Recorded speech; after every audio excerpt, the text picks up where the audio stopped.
यह Bible in one year का हिंदी प्रकरण है। 109वां दिन, परमेश्वर की युक्तिकारक योजना। मैं लंदन में रहता हूं, जिसकी जनसंख्या 8.3 मिलियन है। यह यूरोप का सबसे बड़ा शहर है और विश्व में 21वां बड़ा शहर है। एक साल में यहाँ पर 15 मिलियन पर्यटक आते हैं। इस शहर में 300 से अधिक भाषाएं बोली जाती हैं। शहर सुसमाचार प्रचार के लिए युक्तिकारक स्थान है। वे हमेशा से रहे हैं। प्रेरित पौलुस सुसमाचार को शहर से शहर ले गए। एडी 100 से पहले 40 से अधिक मसीही समुदाय भूमध्य सागरीय क्षेत्र में थे, जिनमें उत्तरी अफ्रीका और इटली का कुछ भाग भी शामिल था। एडी 300 तक प्रदेश के आधे नागरिक मसीह थे, जबकि 90% देशवासी पेगन मसीहत को न मानने वाले थे। पौलुस के अधिकतर पत्र शहरों के लिए लिखे गए थे। शहर वे स्थान थे जहां पर संस्कृति का निर्माण होता था। बहुत से प्रभाव के क्षेत्र शहर से ही निकले थे, जिनमें सरकार, राजनीतिक और नियम को बनाने वाले शामिल हैं। कला और मनोरंजन, व्यवसाय और बाजार, यूनिवर्सिटी और शिक्षा के दूसरे स्थान, मीडिया और वार्तालाप के केंद्र। प्रभाव की नदी शहर से बहती हुई उपनगर और ग्रामीण क्षेत्र में पहुंचती है। एक संस्कृति को बदलने का तरीका है शहर को बदलना। इसलिए इसमें कोई आश्चर्य नहीं है कि परमेश्वर की योजनाओं में शहरों ने हमेशा एक महत्वपूर्ण भूमिका निभाई है। विशेषकर एक शहर विश्व तक पहुंचने के लिए परमेश्वर के हृदय के करीब है। भजन संहिता 48 का 1 से 8। शहर की सामर्थ। यह भजन परमेश्वर के शहर यरूशलेम के विषय में है। लेखांश में 7 बार अलग अलग तरीके से शहर का उल्लेख किया गया है। यह शहर की सुंदरता और सुरक्षा का उत्सव मनाते हैं। इन सब से अधिक यह इस तथ्य का उत्सव मनाता है कि यह हमारे परमेश्वर का शहर है, वह स्थान जहां पर परमेश्वर के मंदिर का निर्माण किया गया और उनकी उपस्थिति वहां पर थी, और एक ऐसा स्थान जो परमेश्वर की सुरक्षा में था। यह संपूर्ण विश्व के लिए आशीष का एक स्थान माना जाता था, संपूर्ण पृथ्वी का आनंद। पौलुस यरूशलेम के भौतिक शहर और इससे भी महान यरूशलेम जो ऊपर से है के बीच में अंतर को बताते हैं। गलातियों 4 का 26। वह मसीह चर्च को नए यरूशलेम के रूप में देखते हैं। प्रकाशित वाक्य की पुस्तक में यूहन्ना ने पवित्र नगर नए यरूशलेम को स्वर्ग से परमेश्वर के पास उतरते देखा। वह उस दुल्हन के समान थी जो अपने पति के लिए श्रृंगार किए हो। प्रकाशित वाक्य 21 का 2। नया यरूशलेम चर्च है, मसीह की दुल्हन। यह वह स्थान है जहां पर परमेश्वर सदा के लिए रहेंगे।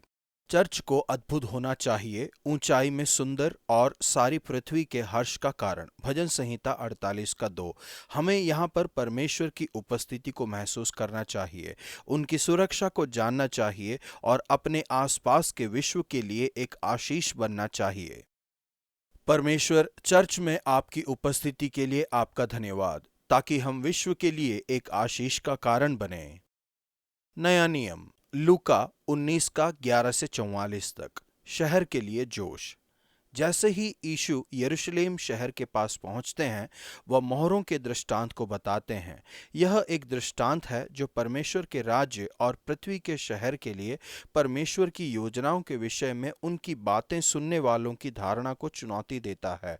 एक मुहर 3 महीने की कमाई के बराबर है, एक बड़ा पैसा। इस बात से अंतर पड़ता है कि परमेश्वर ने जो आपको सौंपा है उसका इस्तेमाल आप किस तरह से करते हैं। आपको न केवल अपने पैसे का इस्तेमाल करना है, लेकिन उन सभी उपहारों का जो परमेश्वर ने आपको दिए हैं। इनमें आपका समय, पढ़ाई, नौकरी, हुनर और राजा और उनके राज्य के लाभ के लिए अवसर शामिल हैं। दिलचस्प बात यह है कि मुहरों की देखरेख करने के लिए भरोसे योग्य ठहरने का यह प्रतिफल था। 10 शहरों या 5 शहरों का अधिकारी होना। जब यीशु यरूशलेम शहर में विजयी रूप से प्रवेश करते हैं, तब चेलों की पूरी भीड़ ऊंचे स्वर में परमेश्वर की स्तुति करने लगती है, उन सभी चमत्कारों के लिए जो उन्होंने देखा था। धन्य है वह राजा जो प्रभु के नाम में आता है, स्वर्ग में शांति और आकाश मंडल में महिमा हो।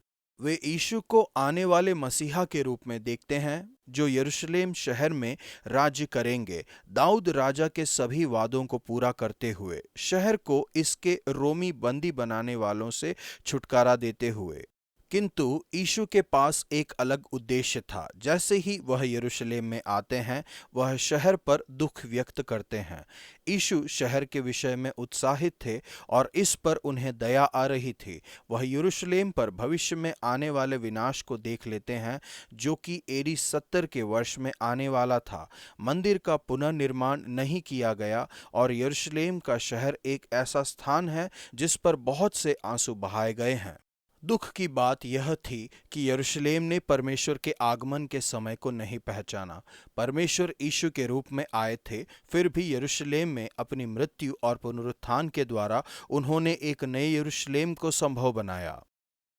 परमेश्वर, जहां मैं रहता हूं, वहां के लोगों के लिए वही उत्साह और करुणा दीजिए।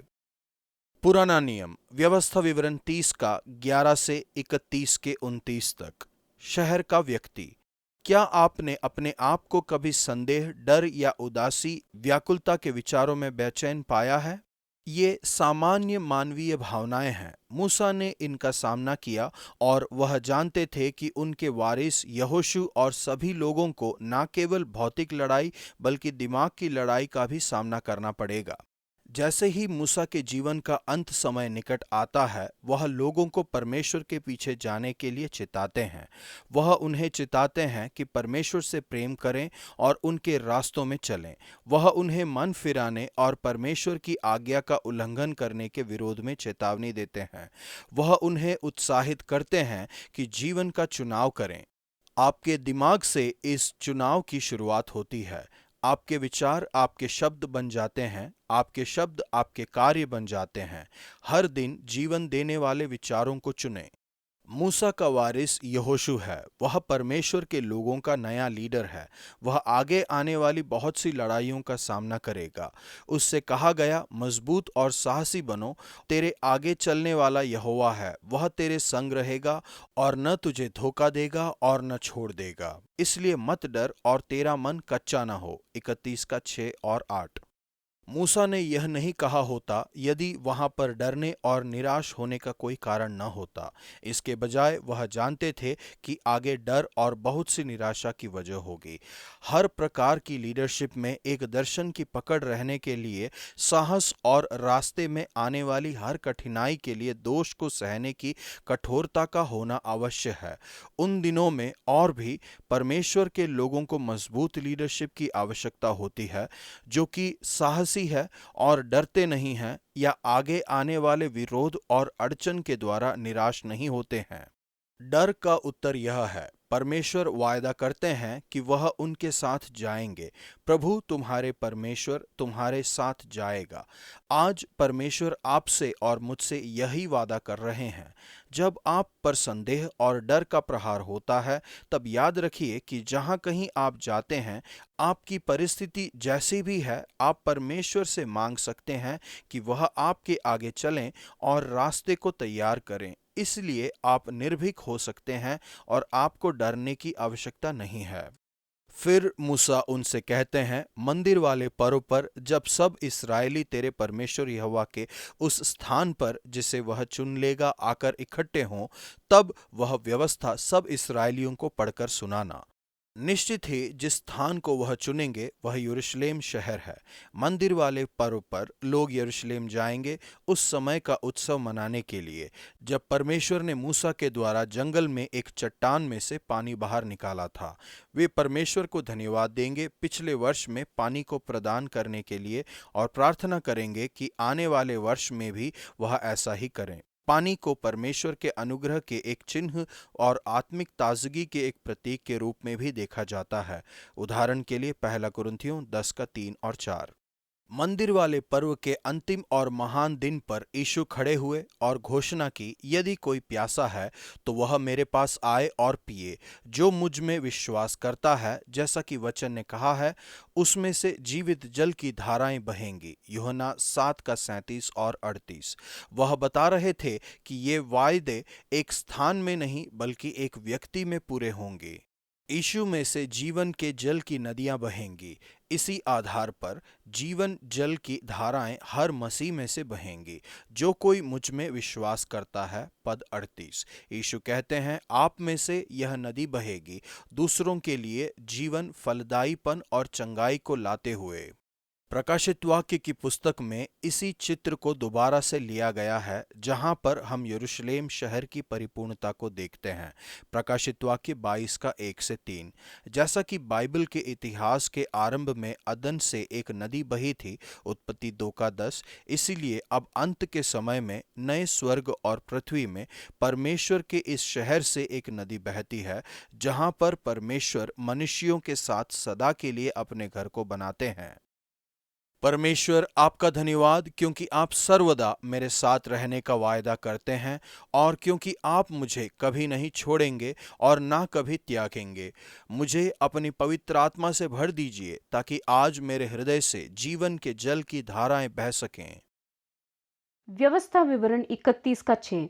मजबूत और साहसी बनो, उनसे न डर और न भयभीत हो, क्योंकि तेरे संग चलने वाला तेरा परमेश्वर यहोवा है। वो तुझको धोखा ना देगा और ना छोड़ेगा। ये मेरे जीवन का महत्वपूर्ण वचन है।